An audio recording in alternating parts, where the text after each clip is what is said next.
रामचंद्र भगवान की सत्य सनातन धर्म की वर्णानामर्थ संघानां रसानां छन्दसामपि मंगलानां च कर्तारौ वन्दे वाणी विनायकौ भवानी शंकरौ वन्दे श्रद्धा विश्वास रूपिणौ आभ्यां विना न पश्यन्ति सिद्धः स्वान्तः स्थमीश्वरम् सीताराम गुणग्राम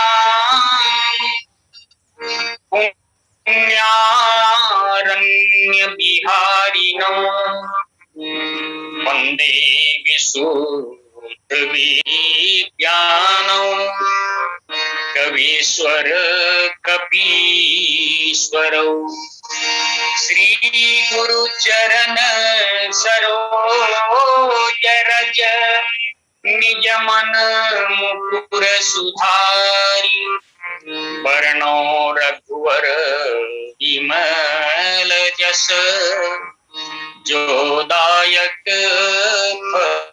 फल चारि लेख सदा सुधि दीन के सहज दया के धाम जननी जनक सब जीव के प्रभु श्री सीताराम प्रभु श्री सीताराम। बोल सियावर रामचंद्र भगवान की। ऑनलाइन मानस गोष्ठी में जुड़े हुए समस्त विद्वज्जन हमारे और आपके बीच में एक दृढ़ सेतु के रूप में कार्य कर रहे हैं। ऐसे आदरणीय पटेल जी जो विगत कई वर्षों से हम और आपको जोड़ रहे हैं। मैं बिना तबले की कथा कभी कहा ही नहीं, लेकिन यह श्रेय पटेल जी को जाता है कि बिना तबला के मात्र हारमोनियम से कई एपिसोड कहने का अर्थ हुआ। और दूसरी बात, मैं संगीता निषाद जी के लिंक में कह रहा था कि दो बातें के लिए मैं नहीं शब्द नहीं कहता। कभी भी कथा के लिए बोले इमरजेंसी आ जाए तभी मैं छोड़ पाता हूं, अन्यथा कथा से जुड़ने की, कथा से श्रद्धा है। तो आइए, जैसा कि संकेत आपको मिला ही होगा, गरुड़ मोह प्रसंग पर कुछ कहने और सुनने का प्रयास हम लोग करेंगे। एक पंक्ति को लेकर कि जो गरुड़ जी के मन में यह संदेह हुआ कि भव बंधन ते छूट रही और नर जपी जाकर नाम खरब निशाचर बांधे नाग पास सोई राम। इस पंक्ति को केंद्र में लेकर कुछ चर्चा आप लोगों के बीच रखने का प्रयास अवश्य किया जाएगा। हमारे लिंक में जुड़े हुए हम आदरणीय लीलाराम शर्मा जी मुझे दिखाई दे रहे हैं। बहुत दिनों बाद दर्शन प्राप्त हो रहा है, ऑनलाइन के माध्यम से ही सही, और अनेक हमारे विद्वान इसमें सम्मिलित हो रहे हैं, तो सबका हार्दिक स्वागत है। तो आइए, ये गरुड़ है कौन? तुलसीदास जी संकेत करते हैं गरुड़ की बहुत बड़ी विशेषता है, छोटे मोटी विशेषता नहीं। एक जगह तो ये कहा गया, गरुड़ महाज्ञानी गुण राशि, गरुड़ महाज्ञानी गुण राशि, हरि सेवक अति निकट निवासी। यह गरुड़ जो है महाज्ञानी है, गुण के भंडार है, गुण के खजाना है, भगवान विष्णु के सेवक है और अत्यंत निकट में रहने वाला व्यक्ति है। अत्यंत निकट में वही रह सकता है जो प्रिय हो। भगवान श्री राम श्री हनुमान जी को जब श्री सीता जी के पता लगाने के लिए गए, वहां भी एक चौपाई तुलसीदास जी ने लिखा, जान काज प्रभु निकट बुलावा, अपने पास में बुलाया इससे काम होगा। तो एक परिचय गरुड़ जी की ये है, ये महाज्ञानी है, गुण की खजाना है, भगवान के सेवक हैं और अत्यंत निकट में रहने वाले हैं। और दूसरा परिचय क्या दिया उनका, ज्ञानी भगति शिरोमणि और त्रिभुवन पति कर जान, ताहि मोह माया नर पामर करहि गुमान। एक अन्य जगह पर कहा गया कि ये ज्ञानी है, भक्तों में शिरोमणि है, और ऐसे भक्त शिरोमणि गरुड़ को जब मोह हो गया तो संसारिक जीव की क्या स्थिति है, मोह होना स्वाभाविक है। रामचरितमानस में मुख्य रूप से 3 भक्त शिरोमणि की चर्चा है। एक तो ज्ञानी भगत शिरोमणि त्रिभुवनपति कर जान गरुड़ जी महाराज, और दूसरा नाम जपत प्रभु इन्ह प्रसाद, नाम जपत प्रभु इन्ह प्रसाद, और भगत शिरोमणि भे प्रहलाद। तुलसीदास जी कहते हैं दूसरा भक्तों में शिरोमणि है प्रहलाद जी महाराज। तो पहला गरुड़ जी भक्त शिरोमणि है, दूसरा प्रहलाद भक्त शिरोमणि है, और तीसरा हमारे रामचरितमानस में राम भगति परहित निरत, पर दुख दुखी दयाल, भगत शिरोमणि भरत पे और जनि डर पहुं सुरभास। जब भगवान श्री राम को भरत जी मनाने के लिए जा रहे थे तो मुख्य रूप से इंद्र ने देवगुरु बृहस्पति से कहा कि गुरुदेव कुछ ऐसा करिए जिससे राम और भरत का मिलन ना हो सके। तब यह पंक्ति कही गई कि भरत से कोई नुकसान होने वाला नहीं है क्योंकि वो भक्त शिरोमणि। तो गरुड़ जी भी भक्त शिरोमणि, आद भक्त शिरोमणि और भरत जी महाराज भक्त शिरोमणि। तो भक्तों में शिरोमणि है त्रिभुवन पति कर जान, और त्रिभुवन पति भगवान विष्णु के यान है, ऐसी विशेषता है गरुड़ महाराज की। लेकिन एक बात आप गौर किए होंगे, विद्वानों ने बहुत सुंदर बात कहा, ये गरुड़ जो है सर्पों का शत्रु होता है, सर्पों का शत्रु होता है। कभी कभी आप देखे होंगे गरुड़ पक्षी जो है अपने पंजे पर सर्प को दबा करके आकाश में उड़ जाता है और वहां से भी छोड़ देता है। ऐसी घटना घटी है, वो छोड़ देने पर किसी मोटरसाइकिल वाले को पकड़ा और वो डेथ को प्राप्त हो गया, ऐसी भी घटना हुई है। तो गरुड़ जो है सर्प को लेकर ऊपर उड़ जाता है, सर्प। और भगवान विष्णु जो है ये संसार के पालनहार है, उनके ऊपर बैठे हुए पालनहार है और सर्प को पकड़े हैं, इसके शत्रु हैं, इसको मारना चाहते हैं। विद्वानों ने बहुत सुंदर बात कहा कि काल को अपने पंजे पर पकड़े हुए ये गरुड़ चलता है, इसलिए काल को हम कभी ना भूलें। काल हमारी शीश पर मंडरा रहा है, इसको ना भूले, पकड़ा रहता है। तो गरुड़ की इतनी बड़ी विशेषता है। ऐसे गरुड़ महाराज को मोह हो गया कब, जब भगवान शंकर पार्वती को कथा सुना रहे थे और कथा सुनाते सुनाते उन्होंने कहा कि एक बार गरुड़ जी काकभूषुंड जी के पास कथा सुनने के लिए गए। मैं भी कभी कभी हंस का रूप बना करके काकभूषुंड जी के पास कथा सुनने के लिए जाता हूँ। तब पार्वती ने ये पंक्ति कही, गरुड़ महान ज्ञानी गुण राशि, हरि सेवक अति निकट निवासी, कही कही हेतु कार्य सन जाई, सुनी कथा मुनि निकर बिहाई। पार्वती जी बोली, भोलेनाथ ये बताइए कि किस कारण से गरुड़ जैसे खगपति जो है भगवान विष्णु के वाहन है, वो कौवे के पास जाकर कथा सुनते हैं बड़े बड़े संत महात्माओं को छोड़ करके, क्या है?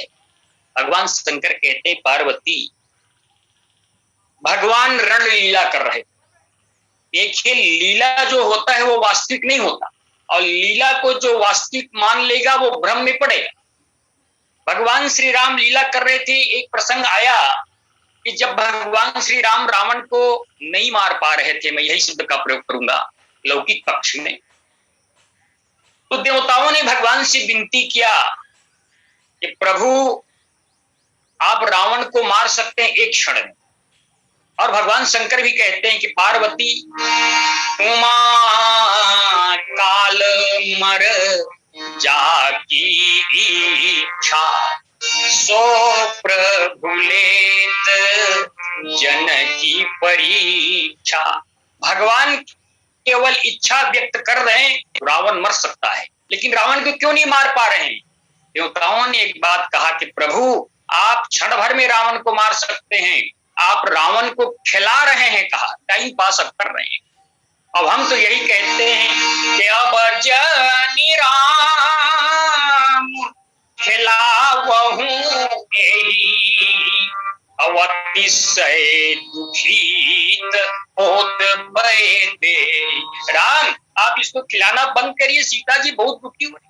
राम खिला रहे हैं, पूरे रणांगन में राम खेल कर रहे हैं। किसी ने राम जी से पूछा कि प्रभु ये मेघनाद के नागपाश से आप क्यों बंध गए? तुलसीदास जी ने कहा कि भगवान को कोई बांध नहीं, बंध गए। क्यों बंध गए? उसने बहुत सुंदर बात कहा, रण शोभा लगी प्रभु ही बांधायो। रण की शोभा के लिए, शोभा क्या है? देखिए, कोई भी खेल हो, उस खेल में एक पक्ष यदि बहुत प्रबल हो, मान लो हम क्रिकेट की ही बात करें, एक पक्ष 400 रन बना लिया हो और दूसरा पक्ष कहीं 10-20 रन में ही आउट हो जाए, तो खेल का मजा नहीं आता है। खेल का मजा तो तब आता है जब 400 बना लिया हो, दूसरे पारी वाले लोग भी, दूसरे टीम भी लगभग 390-95 के आसपास पहुंच जाए, तब खेल के मजा आता है। भगवान ने कहा हम ही सब राक्षसों को मारते रहे और राक्षस लोग कुछ ना कर पावे, तो खेल का मजा नहीं आएगा, रण का कौतुक नहीं होगा। इसलिए रण के कौतुक के लिए भगवान बंधाते हैं। बांधने वाले कौन? भगवान को कोई बांध नहीं सकता। अभव बंधन ते छूट गई, वो भगवान बंध गए जो भव बंधन से छुड़ाते हैं। भव बंधन क्या है? भव बंधन को विद्वानों ने कहा पुनरपि जननम पुनरपि मरणम पुनरपि जननी जठरे शयन। बार बार जन्म लेना, बार बार मृत्यु को प्राप्त करना और बार बार माँ के जठर में उपस्थित रहना, यही शयन करना, यही भवबंधन है। और ईश्वर की असीम कृपा है। शास्त्रों में तो लिखा जन्मत मरत दुसह दुख होई, जन्म लेने में और मरने में दुसह दुख होता है, लेकिन दोनों घटनाओं का याद हमें नहीं है। ईश्वर की असीम कृपा। जब हमारा जन्म हुआ तो कितना कष्ट हुआ हमें याद नहीं। अब हम कई बार मर चुके हैं, मरने का कितना कष्ट होता है ये हमें याद नहीं। यद्यपि गरुड़ पुराण इत्यादि में कहा गया 10,000 बिच्छू के डंक बराबर दर्द होता है मृत्यु के समय। यदि हमें याद रहता तो हम सोच सोच के पागल हो जाते। तो वह भगवान बंध गए मेघनाद के बाण से, मेघनाद के नागपाश से बंध गए।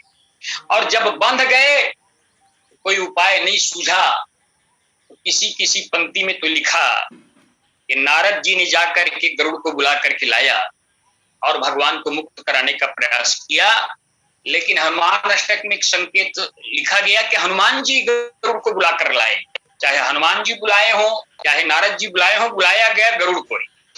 रावण चुथया जानकियो तब नागति पास सब सिर डार, श्री रघुनाथ समेत सब दल मोह भयो यह संकट वार। तो आनी खगेश तब हनुमान, बंधन काटी सुत्रास निवारो। को नहीं जानत है जग में, कभी संकट मोचन नाम प्यार। भगवान जो है नागपाश में मेघनाद के बंध गए। और तुलसीदास जी ने तो ये कहा कि बंध जाना और बांधना दोनों में अंतर है।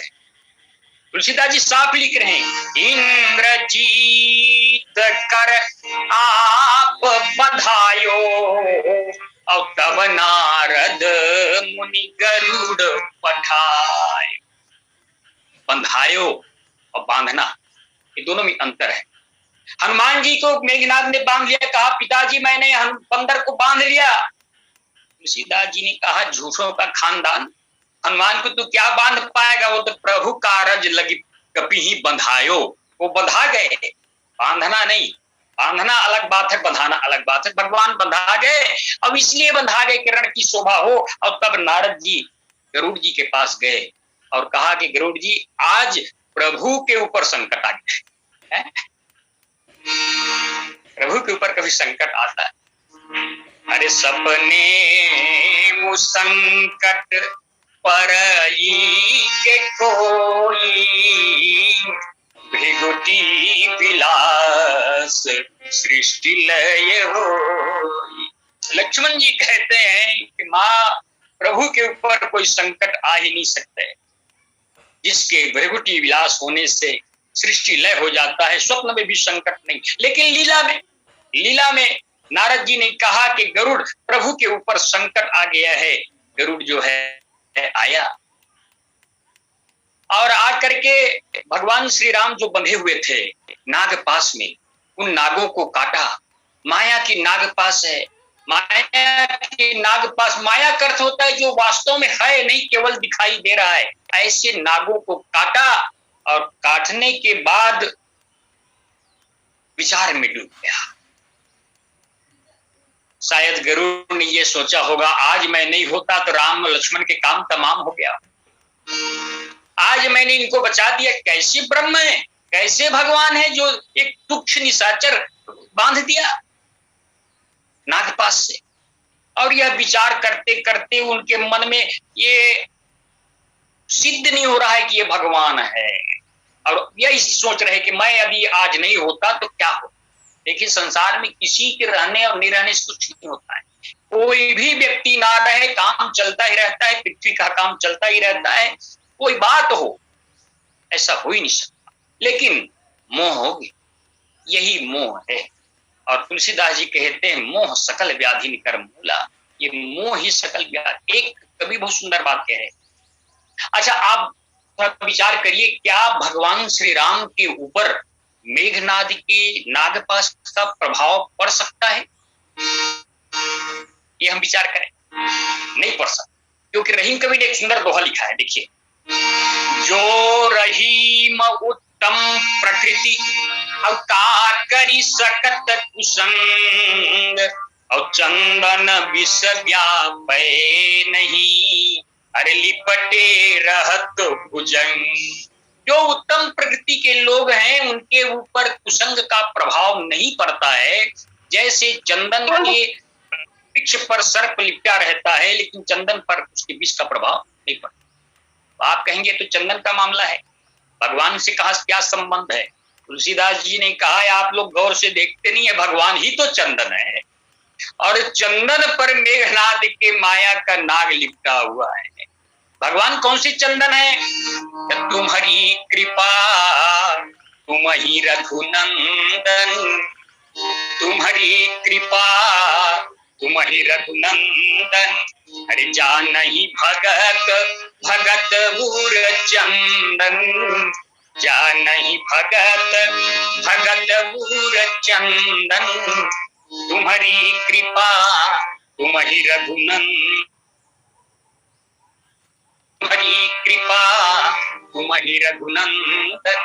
तो भगवान भक्तों के हृदय को शीतल करने वाले चंदन है। तो चंदन विष व्यापे नहीं, लिपटे रहत भुजंग।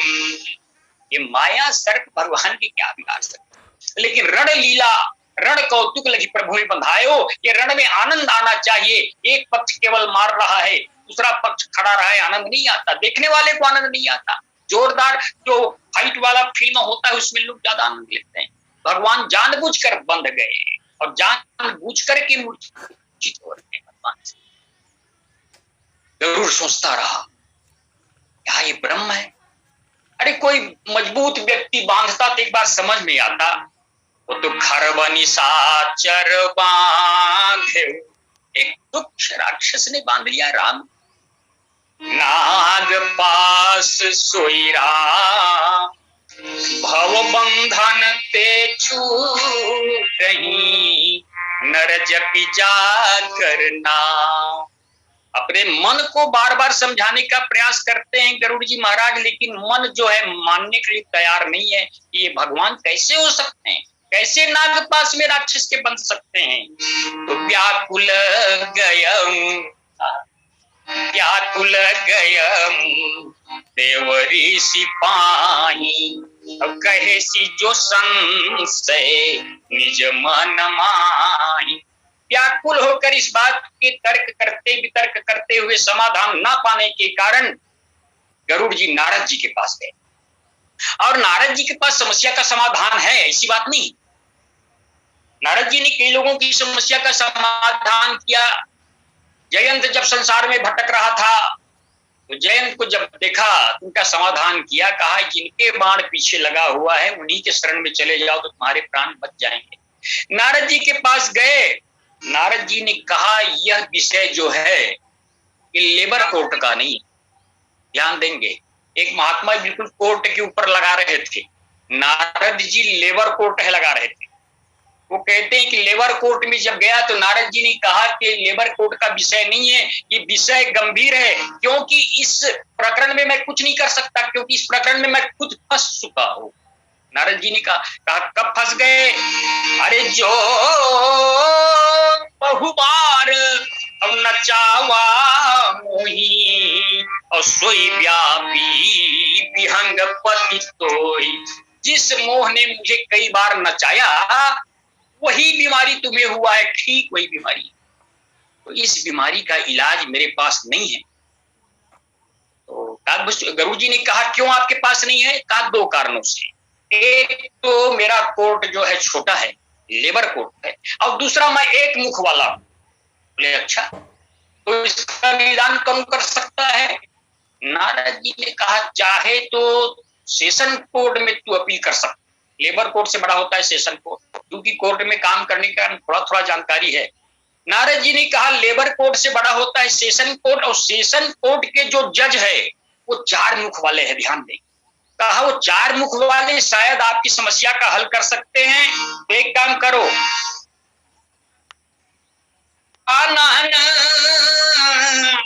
पही जाहूं खगेशा, और सोई करहूं चही होई निदेशा। नारद जी ने कहा कि तुम सेशन कोर्ट में चतुरानंद चार मुख वाले के पास चले जाओ, शायद चार मुख वाले आपकी समस्या का हल कर दे। मैं एक मुख वाला हूं और छोटे कोर्ट लेबर कोर्ट वाला हूं। तो हरि माया, तो गरुड़ जी नारद जी के कहने के अनुसार ब्रह्मा जी के पास पहुंचे और ब्रह्मा जी से भी यही बात कहा कि भगवान नागपाश में बंध गए थे और उसे मैंने काट कर मुक्त किया। उसके बाद से मेरा मन बेचैन हो गया है कि कैसे ब्रह्म है जो तुच्छ राक्षस के नागपाश से बंध गए। इसी समस्या के समाधान के लिए आपके पास आया। तो नारद जी ने कहा, ब्रह्मा जी ने कहा कि भाई ठीक है। नारद जी ने क्या कहा है, उसने कहा, नारद जी ने दो बातें कही। कहा कि मैं एक मुख वाला हूं और दूसरा मेरा कोर्ट जो है लेबर कोर्ट है, छोटे कोर्ट है, तो तुम एक मुख के स्थान पर 4 मुख वाले के पास चले जाओ, सेशन कोर्ट में चले जाओ, तो आप निदान करिए महाराज। ब्रह्मा जी ने कहा कि जो समस्या नारद की है वही समस्या तो मेरे पास है। हरि माया करयमित प्रभावा, विपुल बार जही मोहि नचावा। ब्रह्मा जी ने कहा नारद की बात छोड़िए, मुझे भी यह माया ने, भगवान की माया ने अनेक बार नचाया है, मैं भी कुछ समस्या का समाधान नहीं कर सकता और व्याकुलता बढ़ रही। राजेश्वरन जी बहुत सुंदर बात कहते हैं इस विषय में। जो बीमार व्यक्ति है, रोगी व्यक्ति है, कभी वो भी गर्व करने लगता है। बोले क्या गर्व करने लगता है? कि मेरी बीमारी ऐसी थी कि बड़े बड़े पकड़ नहीं पाए, बड़े बड़े डॉक्टर नहीं पकड़ पाए बीमारी को, तो मतलब वो बीमारी का को भी गर्व के रूप में लेते हैं। तो गरुड़ जी भी कह सकते हैं, नारद जी की बात छोड़ी, ब्रह्मा भी मेरी बीमारी नहीं पकड़ पाए, उसने भी असमर्थता व्यक्त कर। ब्रह्मा जी ने कहा देखो थोड़ा सा और बड़े डॉक्टर के पास तुम जाओ, मैं 4 मुख वाला हूं, शायद 5 मुख वाले कोई कल्याण कर दे, इसलिए 5 मुख वाले के जाओ और उनका कोर्ट का नाम है हाई कोर्ट। देखिए आज भी जो लेबर कोर्ट, सेशन कोर्ट में काम नहीं होता, व्यक्ति हाई कोर्ट, सुप्रीम कोर्ट के रास्ता अपनाते हैं। तो ब्रह्मा जी ने कहा ऐसा काम करो कि बैनते, गरुड़ जी बैनते, वनिता के पुत्र, बैनते और शंकर वहीं जाऊ और तात अनत पूछऊं जनिकाऊ। ब्रह्मा जी ने कहा गरुड़ जी एक काम करिए, आप भगवान शंकर के पास चले जाइए और किसी दूसरे से पूछना भी मत, क्योंकि यदि शंकर जी समाधान नहीं कर पाए तो कोई कर ही नहीं पाएगा। सबसे बड़े डॉक्टर वही है और सबसे बड़े कोर्ट उन्हीं के पास।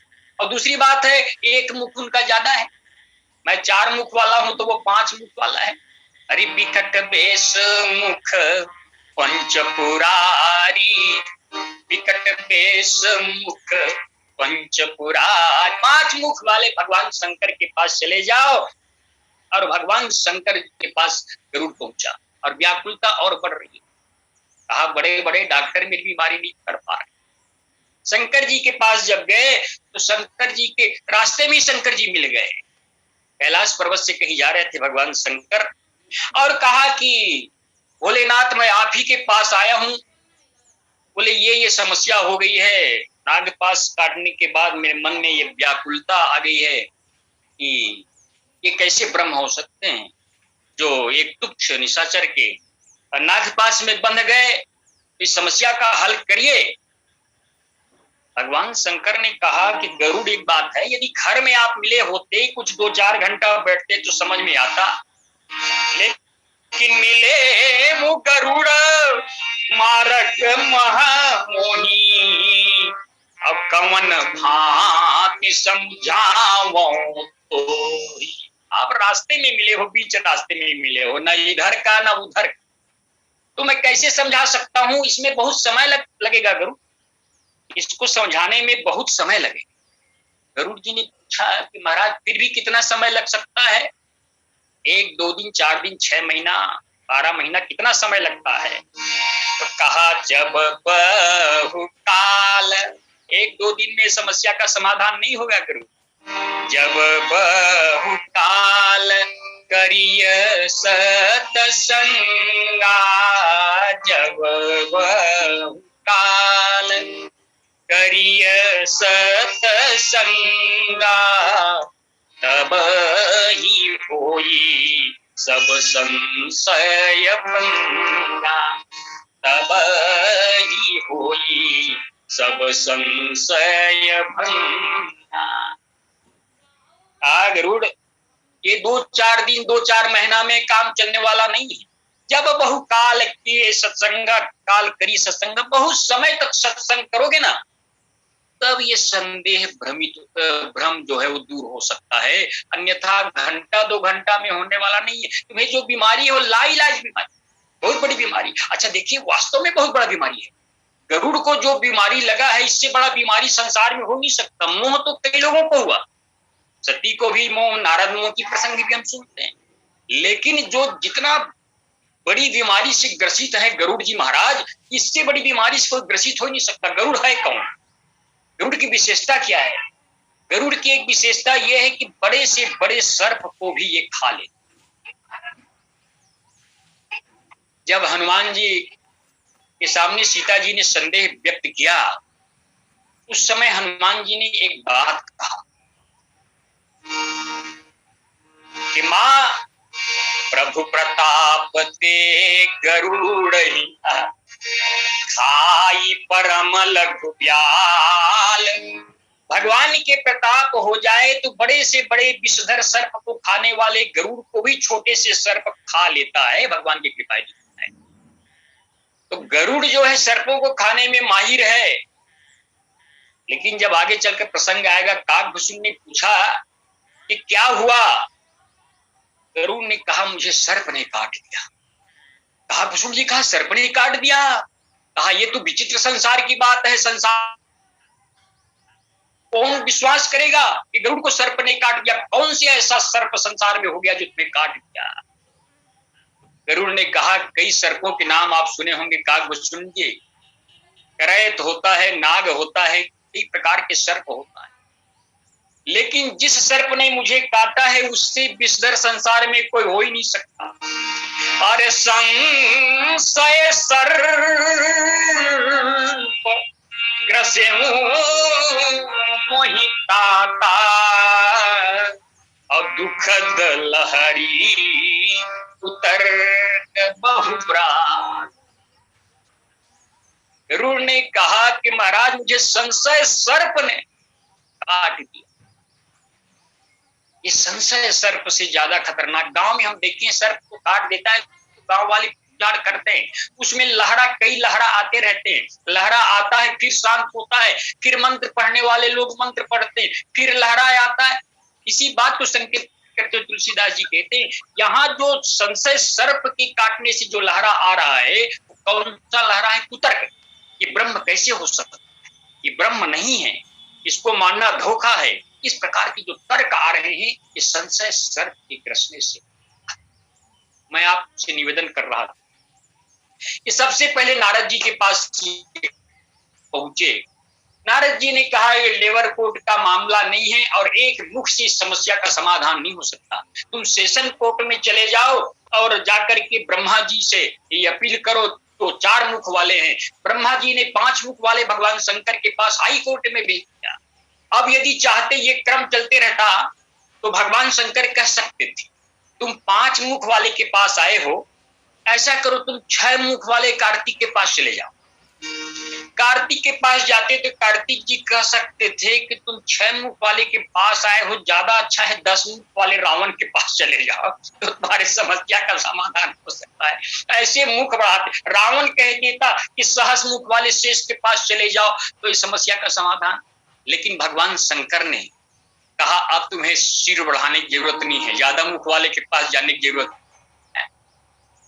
एक प्रसंग में मैं निवेदन कर रहा था विद्वानों से, जब हनुमान जी लंका जा रहे थे तो सुरसा ने 16 योजन का मुख फैलाया, कथा जान रहे। तो हनुमान जी ने 32 कर दिया, सुरसा ने 64 कर दिया, हनुमान जी ने 128 कर दिया। वो तो हनुमान जी ने बहुत बड़ी कृपा की। यदि बढ़ते जाते दुगना दुगना बढ़ते जाते तो कुछ लोग पूछते महाराज जी कितने योजन तक कथा पहुंची है? बढ़ते जाते 1000 लाख करोड़ बढ़ते जाते लोग पूछते कितने योजन तक पहुंची है आज की कथा। तो हनुमान जी ने कृपा कर दी कि 7 योजन कही आनन कीन्हा। तो हनुमान जी 200 योजन तो हो सकते थे, लेकिन नहीं, अति लघु रूप पवन सुतलीना। इस प्रोग्राम को यहीं पर कर दिया, संपुट कर दिया। भगवान शंकर ने कहा कि इनको अब वहां भेजना है जहां जाने में इसको हिचक हो। कोई खगपति हो, पक्षियों का राजा हो, और वो निम्न श्रेणी के पक्षी के पास जाए और उनका समस्या की समाधान हो जाए, ये कितना सुंदर बात।